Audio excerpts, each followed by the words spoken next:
Notre invité dans la grande interview, c'est Christophe Kullmann. Bonjour. Bonjour. Merci d'être avec nous, directeur général de Covivio.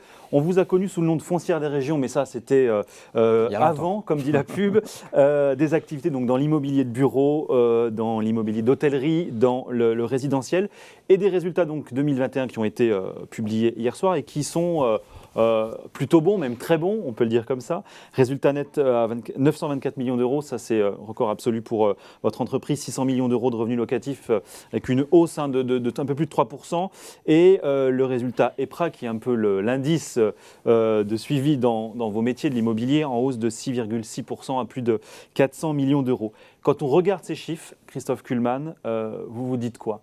On se dit oui, la crise Covid pour vous, c'est passé, c'est terminé? Ce qui est clair, c'est que l'année 2021 était une bonne année pour Covivio. Et c'est vrai que s'il y a un an, on m'avait dit je viendrai vous voir en vous donnant ces résultats, je n'y aurais pas cru. Pourquoi? Parce qu'en étant dans une période, il y avait beaucoup d'incertitudes sur tous nos métiers. C'était l'époque où tout le monde se disait le télétravail allait complètement remplacer les bureaux. C'est l'époque où on ne savait pas quand la pandémie allait s'arrêter, on était en pleine deuxième, troisième vague, les hôtels allaient être fermés. Donc en fait, et ce qui s'est passé en effet en 2021, ça a été vraiment un retournement complet de la tendance à partir, on va dire, de la moitié de l'année, puisque le premier semestre était resté bien compliqué encore, et dans tous nos métiers. Et c'est vrai qu'aujourd'hui, quand on fait le bilan de l'année 2021, on peut se dire qu'on a tourné la page de cette partie très difficile, mais ça ne veut pas dire qu'il n'y a pas de conséquences de tout cela sur nos différents métiers. Et globalement, l'objectif pour nous, ça a été de nous adapter à un nouvel environnement et en fait, pour ce qui nous permet de sortir ces bons résultats et puis surtout d'être très optimiste pour l'avenir. Votre stratégie sur les 2 dernières années, est-ce qu'elle a malgré tout été impactée? Est-ce qu'il y a des sujets, des secteurs, des projets sur lesquels vous avez dit bon, ça on ne va pas le faire comme ça, on va changer un petit peu notre fusil d'épaule? Alors, ce qui est certain, c'est que cette pandémie, si je recommence par le secteur des bureaux, qui est le secteur principal pour Covivio, puisque c'est 57% de notre business aujourd'hui, a accéléré des tendances qu'on avait déjà anticipées. Le télétravail, ça existait déjà avant. Tout à fait. C'était des choses simplement qui étaient mises en œuvre de façon très progressive, très régulière, mais il y avait un besoin, une envie d'un certain nombre de collaborateurs de travailler différemment, etc. La mobilité différente, les réunions par team, ça existait, mais c'était beaucoup moins utilisé. Donc en fait, il y a eu des accélérations. Il y a eu des accélérations de tendances qui étaient là. Aujourd'hui, ce qu'on constate vraiment dans l'utilisation des bureaux, et puis après on parlera des autres secteurs d'activité, c'est que les tendances où il fallait y avoir plus de services dans les bureaux, des choses comme ça, plus de convivialité, des lieux différents, ça s'est largement accéléré.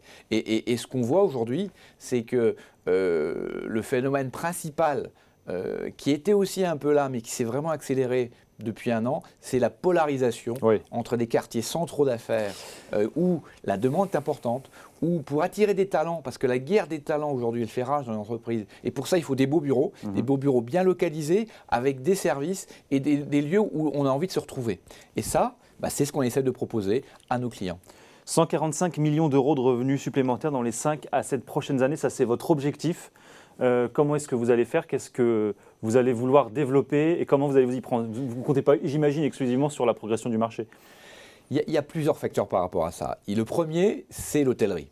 L'hôtellerie a été extrêmement marquée par le Covid, la crise, la fermeture des hôtels.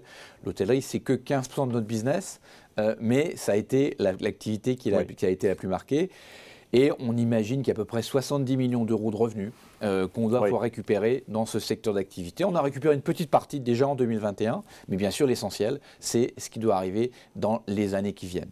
Le deuxième élément important pour nous, c'est dans notre partie bureau, on a une partie de ce patrimoine bureau qu'on a appelé, alors une classification interne qui s'appelle Manage to Core, ça veut dire des actifs qui sont de bonne qualité, avec des bons fondamentaux immobiliers, mais qui aujourd'hui souffrent soit de leur positionnement produit, soit d'évolution des marchés. Et donc, il faut faire à la fois des travaux, mettre plus de services, et puis, ou alors les arbitrer. Requalifier. Ou alors les arbitrer. Donc ça, c'est des choses sur lesquelles on travaille. Et d'ailleurs, on a annoncé ce matin un de ces immeubles, c'est la tour CB21 à la Défense, c'est la tour qui accueille Suez à l'entrée de la Défense, qu'on a beaucoup vu en images ces derniers temps quand on parlait de Suez.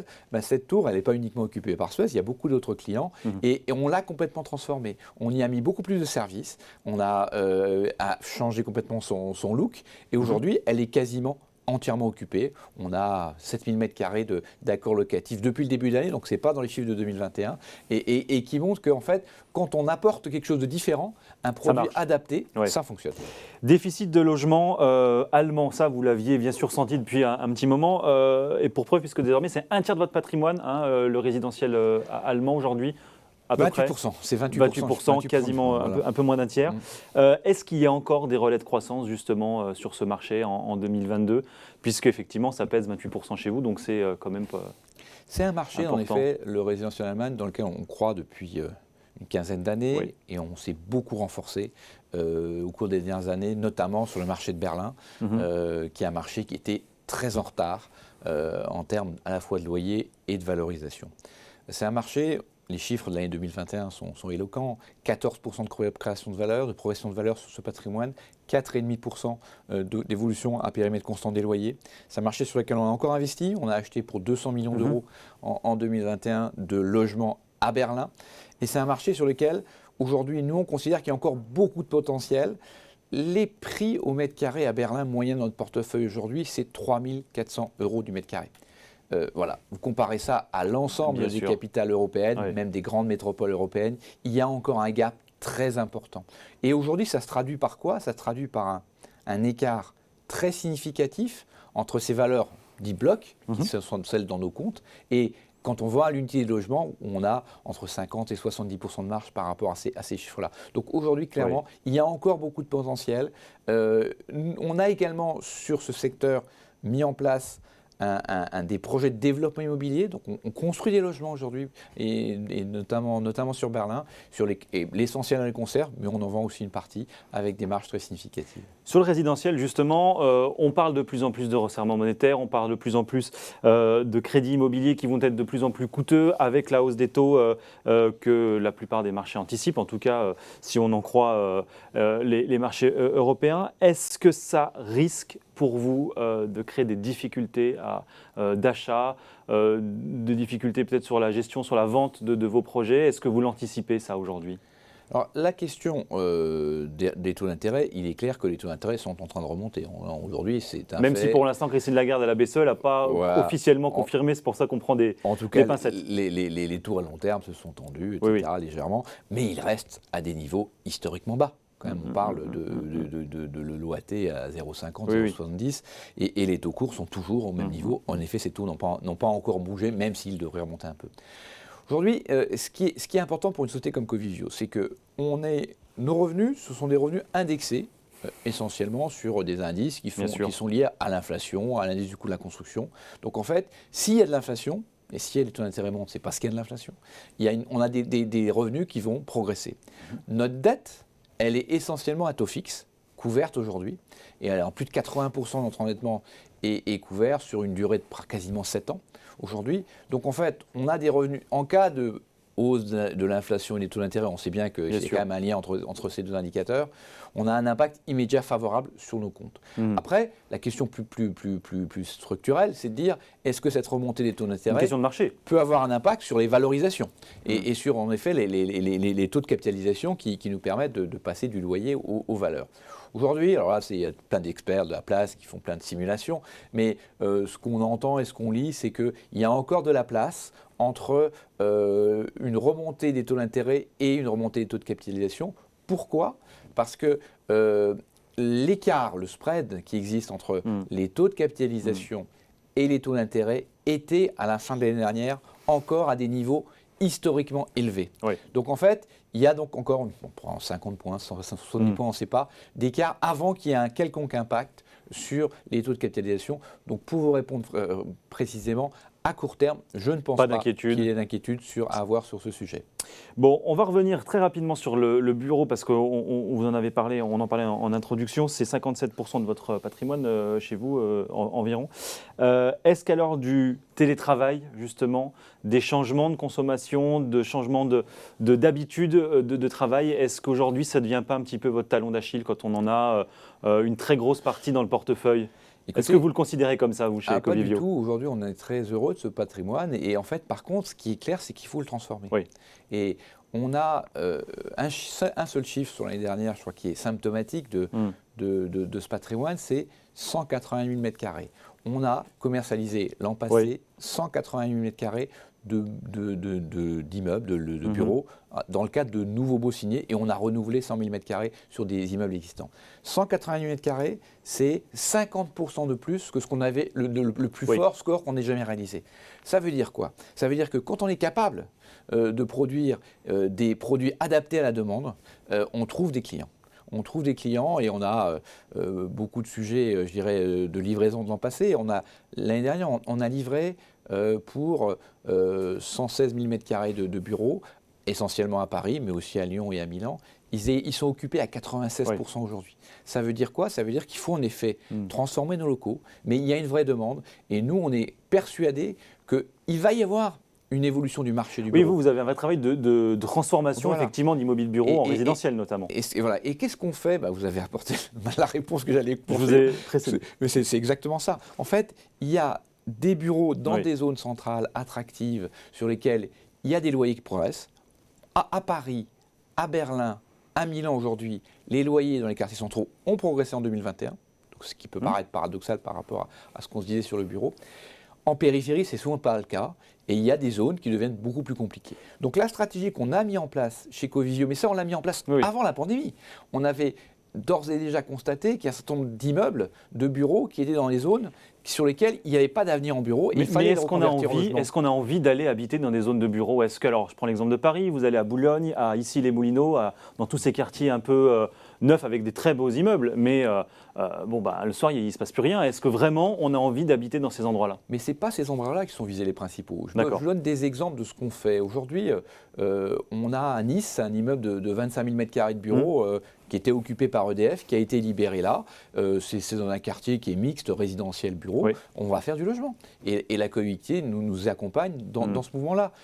Donc on a en banlieue parisienne, à Antony, à Bobigny, à Fontenay, un certain nombre d'opérations de bureaux qu'on a initiées qui aujourd'hui sont transformées en logement. On a des sujets sur Rueil où il y a des opérations mixtes bureau-logement et on réfléchit à passer en logement. C'est pas, je ne vais pas vous dire on va transformer une tour à la Défense en logement demain. C'est pas ça le sujet. C'est de traiter les zones qui sont un peu périphériques dans lesquelles aujourd'hui on peut faire évoluer les choses et il y a une demande. Parce que bien entendu, ce qui est clé, c'est qu'il y ait de la demande locative ou d'investissement. Et vous croyez au rééquilibrage Paris-Région justement de plus en plus qui nous disent il y aura toujours de la demande pour le bureau parce que ça reste effectivement un lieu de vie, un lieu de réunion, etc. Mais peut-être moins à Paris et un peu plus dans les grandes métropoles, dans les grandes capitales régionales. En tout cas, nous, on croit beaucoup aux métropoles régionales. On s'appelait Foncière des régions, vous l'avez rappelé tout à l'heure. C'est pas par hasard. C'est parce qu'on considère qu'il y a de l'activité économique, pas uniquement dans les capitales, même si on s'est largement... Si on regarde notre chiffre d'affaires, d'être plus aux foncières européennes qu'aux foncières des régions aujourd'hui. Exactement, on a beaucoup changé, mais ça ne veut pas dire que les grandes métropoles régionales, ça ne fait plus partie de ce qu'on veut faire. Je vous parlais de Lyon tout à l'heure avec la Tour Silex, je peux vous parler aussi de Bordeaux.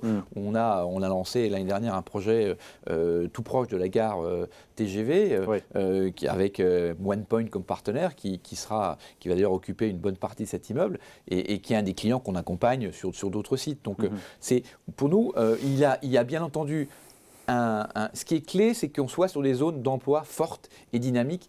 Et quand on est dans la grande métropole régionale, ce qui est certain, c'est être proche de la gare est un lieu extrêmement important, c'est ce qu'on va faire à Lyon. La question de la mobilité est clé. Évidemment. Un mot de la bourse. Alors, ce n'est pas tout à fait aussi joyeux qu'en 2021, que vos résultats 2021. On était monté sur des valorisations jusqu'à 90, voire 100, 110 euros par action à partir de 2018. Certainement d'ailleurs l'effet rebranding Covivio dont on a parlé. Et alors, patatras en mars 2020, évidemment, là on atteint péniblement les 70, 75 euros. 2 ans plus tard, on en est toujours plus ou moins au même point. Quand est-ce que vous estimez revenir sur des valorisations que vous avez connues il y a 2-3 ans et à partir de quand? Le marché, c'est le marché. Ça, c'est pas moi qui vais juger. Aujourd'hui, ce qui est certain, c'est que nous avons une décote très importante entre nos agrégats d'ANR, de valorisation, qui progressent fortement, puisqu'ils progressent entre 7 et 10% sur 2021, et plus que ce que le marché anticipait d'ailleurs, et puisqu'on dépasse, on est à 106 euros, alors que sur l'agrégat principal, alors que notre cours de bourse est autour des 75 euros aujourd'hui. Donc il y a de la place, et aujourd'hui, on verra bien où ira le marché, mais il n'y a aucune raison que cette décote reste aussi élevée à l'avenir. Mais pourquoi c'est un peu plus compliqué que certains de vos concurrents de vous remettre de cette crise quand on regarde avec certaines grandes foncières? On voit que les niveaux de retour sont plus favorables à certains de vos concurrents plus qu'à chez vous? Pourquoi les investisseurs sont un peu plus timides sur Covivio? Je crois que ce n'est pas le cas. Aujourd'hui, si je regarde mes concurrents directs, qui nous ressemblent, en tout cas, je ne vais pas les citer ici, mais ça, je pense que nos spectateurs, téléspectateurs les connaissent. Les trouveront. Aujourd'hui, si vous regardez leur performance et leur niveau de décote par rapport à l'ANR, ce n'est pas le cas. Je pense qu'au contraire.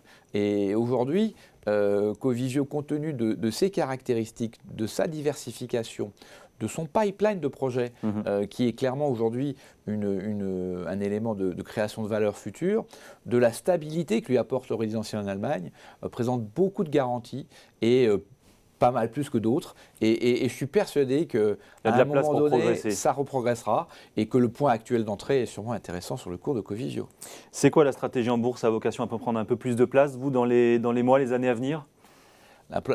En bourse, pour nous, en fait, la question, c'est, on a aujourd'hui une capitalisation de l'ordre de 7 milliards d'euros, on a pas mal de projets de développement encore. Il est certain qu'avec la décote actuelle, ce n'est pas le moment de lever du capital en bourse, je ne pense pas en tout cas. On va plutôt essayer de réduire cette décote à l'avenir, puis on verra bien pour le futur. Bon, les défis 2022, qu'est-ce que c'est, Christophe Kullmann? Quels sont-ils chez Covivio? Alors, on le voit d'ailleurs dans vos résultats, vous insistez beaucoup sur la notion environnementale. On sent qu'effectivement, c'est un point qui vous tient à cœur. Plus vert, plus innovant, c'est un peu les deux mots-clés pour l'année en cours, même les prochaines années d'ailleurs. En fait, on va pas changer nos stratégies. Aujourd'hui, elle repose sur les grandes métropoles européennes, vous les rappelez. C'est clairement là où on veut investir. Paris, Berlin, Milan essentiellement, mais pas uniquement.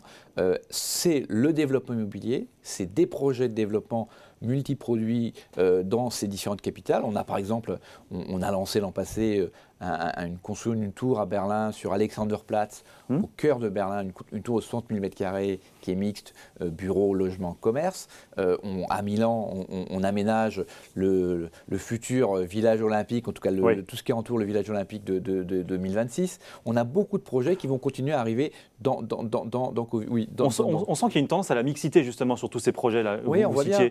Résidentiel, bureau, la tour un peu de service, quoi. En fait, ce qu'on voit bien aujourd'hui, c'est qu'il faut proposer des produits où il y a de la réversibilité. On livre là, par exemple, un immeuble dans les mois qui viennent à Paris, à côté du tribunal.